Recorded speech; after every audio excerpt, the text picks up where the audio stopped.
వెళ్దాం. వరంగల్కి సంబంధించిన విషయంలో ఎటువంటి అప్డేట్స్ అయితే తెలుసుకునే ప్రయత్నం చేద్దాం. వరంగల్లో మొత్తంగా ఇప్పుడున్నటువంటి ఎన్నికల్లో 12 మున్సిపాలిటీలు ఉన్నాయి. సో ఈ 12 మున్సిపాలిటీ పరిధిలో ఎటువంటి సిచ్యువేషన్ ఉంది? అటు నర్సంపేట కానీ, వర్ధనపేట, పరకాల, ములుగు, భూపాలపల్లి, జనగామ, స్టేషన్ గన్పూర్. ఇప్పటికే మనకంటున్న సమాచారం మేరకి ములుగు దాదాపుగా కైవసం చేసుకుంది. సీతక్క తన ఖాతాలో వేసుకున్నట్టుగా తెలుస్తోంది ములుగు మున్సిపాలిటీని. సో మరిన్ని అప్డేట్స్ వెంకటరత్నం సిద్ధంగా ఉన్నారు. వెంకటరత్నం, సో ములుగు మున్సిపాలిటీ ఇప్పటికీ కైవసమైనట్టు తెలుస్తోంది. సో 12 మున్సిపాలిటీల్లో వరంగల్ ఉమ్మడి జిల్లా వ్యాప్తంగా ఎటువంటి సిచ్యువేషన్ ఉంది? మహబూబాబాద్ కూడా కన్ఫర్మ్ అయిపోయింది. మహబూబాబాద్ సంబంధించి మహబూబాబాద్ సంబంధించిన రిజల్ట్ కూడా వచ్చింది ఇప్పటిదాకా. సో మహబూబాబాద్లో ఇప్పటివరకు ఉన్నటువంటి ఇన్ఫర్మేషన్ ప్రకారంగా కాంగ్రెస్ కైవసం చేసుకుంది మహబూబాబాద్ని. సో మహబూబాబాద్ సంబంధించి ఆ తర్వాత 15 వార్డులకు గాను 8 కాంగ్రెస్ పార్టీ సొంతం చేసుకుంది. అక్కడ స్థానాన్ని దక్కించుకున్నట్టు తెలుస్తుంది. సో 2 కన్ఫర్మ్ అయ్యాయా? అప్డేట్స్ ఏంటి విషయం పైన?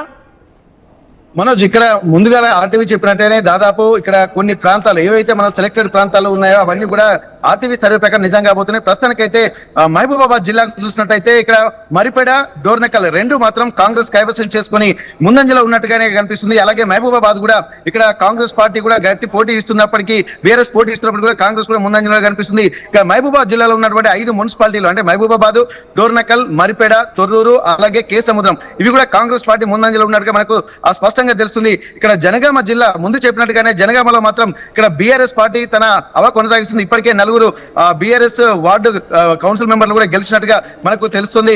అక్కడ కాంగ్రెస్ మాత్రం ఇంతవరకు బోని చేయలేదు. 2 స్వతంత్రులు కూడా గెలిచినట్టుగా సమాచారం. ప్రస్తుతానికైతే ఇక్కడ పరకాల పరిస్థితి కనుక చూసినట్టయితే పరకాలలో కూడా ఇక్కడ బీజేపీ హవా కొనసాగుతుంది. ఇప్పటికీ వచ్చినటువంటి సీట్ల ప్రకారం కూడా బీజేపీ 4 సీట్లు కూడా కైవసం చేసుకుంది. 3 బీఆర్ఎస్ పార్టీ ముందంజలో ఉంది. అలాగే కాంగ్రెస్ పార్టీ ఒక్క స్థానాన్ని కైవసం చేసుకున్నటువంటి పరిస్థితి ఇక్కడ. అలాగే భూపాలపల్లికి చూసినట్టయితే భూపాలపల్లిలో బీఆర్ఎస్ పార్టీ ముందంజలో ఉంది. బీజేపీ కూడా ఒక స్థానాన్ని కైవసం చేసుకుంది. కాంగ్రెస్ పార్టీ కూడా అంటే ప్రస్తుతానికైతే పోటాపోటీగా ఉంటున్న నేపథ్యంలో బీఆర్ఎస్ పార్టీ మాత్రం భూపాలపల్లిలో ముందంజలో ఉంది. అంటే స్టేషన్ గన్పూర్ కూడా ఇదే విధంగా కాంగ్రెస్ పార్టీ తన హవా కొనసాగిస్తున్నటువంటి పరిస్థితి. అలాగే ఇక్కడ పరకాలలో కూడా ఇట్లాంటి పరిస్థితి ఉంది. ములుగులో మాత్రం ఇక్కడ పరిస్థితి మొత్తం తేడతెల్లమైనట్టుగా మనకు స్పష్టంగా తెలుస్తుంది. ఇప్పటి వరకు ములుగులో కూడా ఉన్నటువంటి సీట్లకు సంబంధించి ములుగులో ఇప్పటి వరకు కాంగ్రెస్ పార్టీ తన ఆధిపత్యం కొనసాగిస్తూనే ఉంది. ఇప్పటికీ 8 సీట్లు కూడా కైవసం చేసుకుని విజయన్ చైర్మన్ దిశగా తను కొనసాగుతున్నటువంటి పరిస్థితి. బీఆర్ఎస్ మాత్రం ఇప్పటికీ 3 గెలుచుకుంది. మిగిలిన స్థానాలు కూడా కాంగ్రెస్ పార్టీ కైవసం చేసుకున్నటువంటి అవకాశాలు స్పష్టంగా కనిపిస్తున్నాయి. ఇప్పటికే సంబరాలకు కూడా సంబంధించి కూడా కొంత ఉద్యోగ భరితమైనటువంటి వాతావరణం నెలకొంది. అనుకున్నట్టుగానే ఆర్టీవీ చెప్పినట్టుగానే ఇక్కడ భూపాలపల్లి, జనగామ, అలాగే ప్రస్తుతానికి పరకాల, దాంతో పాటు ఇవి మొత్తం వర్ధనపేట ఈ ప్రాంతాలు కూడా కొంత బీఆర్ఎస్ హవా కొనసాగుతున్నట్టుగా మనం చెప్పాము. అదే విధంగా కొనసాగుతున్న నేపథ్యంలో ఒక వర్ధనపేటలో మాత్రం కాంగ్రెస్ పార్టీ బీఆర్ఎస్ కు గట్టి పోటీ ఇస్తున్నటువంటి పరిస్థితి నెలకొంది. మిగిలినటువంటి ఈ ప్రాంతాలన్నీ కూడా 8 మున్సిపాలిటీలు కూడా కాంగ్రెస్ పార్టీ తన ఆధిక్యాన్ని అలాగే కొనసాగిస్తున్నటువంటి పరిస్థితి మనం రైట్.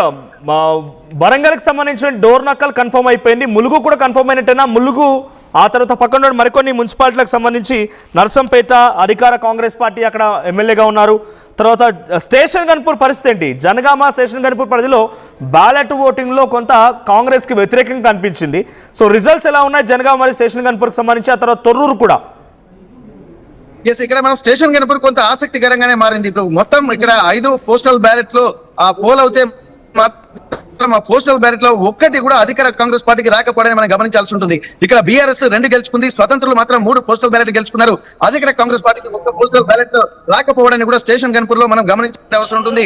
ఈ నేపథ్యంలో ఇక్కడ కొన్ని సమీకరణలు కూడా జరుగుతున్నాయి. అంటే మిగిలిన జనగామ ప్రాంతాన్ని చూసినట్టయితే 4వ వార్డుకి కూడా అక్కడ 12 పోస్టల్ బ్యాలెట్లు కాంగ్రెస్ కు వచ్చాయి. అంటే ఒక్కొక్క దగ్గర ఒక్కొక్క పరిస్థితి ఉన్నటువంటి పరిస్థితి. ఇక్కడ బీఆర్ఎస్ మాత్రం ఇక్కడ పోటీ ఇస్తుందని అనుకుంటున్నప్పటికీ కూడా కాంగ్రెస్ మాత్రం ఇక్కడ తన సీట్లు గెలుచుకునేటువంటి అవకాశం ఉంటుంది. ఇంతకుముందే ఇప్పటి వరకు ఇక్కడ బీఆర్ఎస్ కానీ కాంగ్రెస్ కానీ ఒక్కటి కూడా ఇంకా బోని ఖాతా స్టేషన్ గన్పూర్ లో ఇంకా మొదలు కాలేదు. కాకపోతే ఏంటంటే మిగిలిన ప్రాంతాలు మాత్రం ఇక్కడ ఒక్కొక్క దగ్గర తమ అభ్యర్థుల్ని గెలుచుకొని ముందంజలో ఉన్నటువంటి పరిస్థితి కనిపిస్తుంది మనోజ్.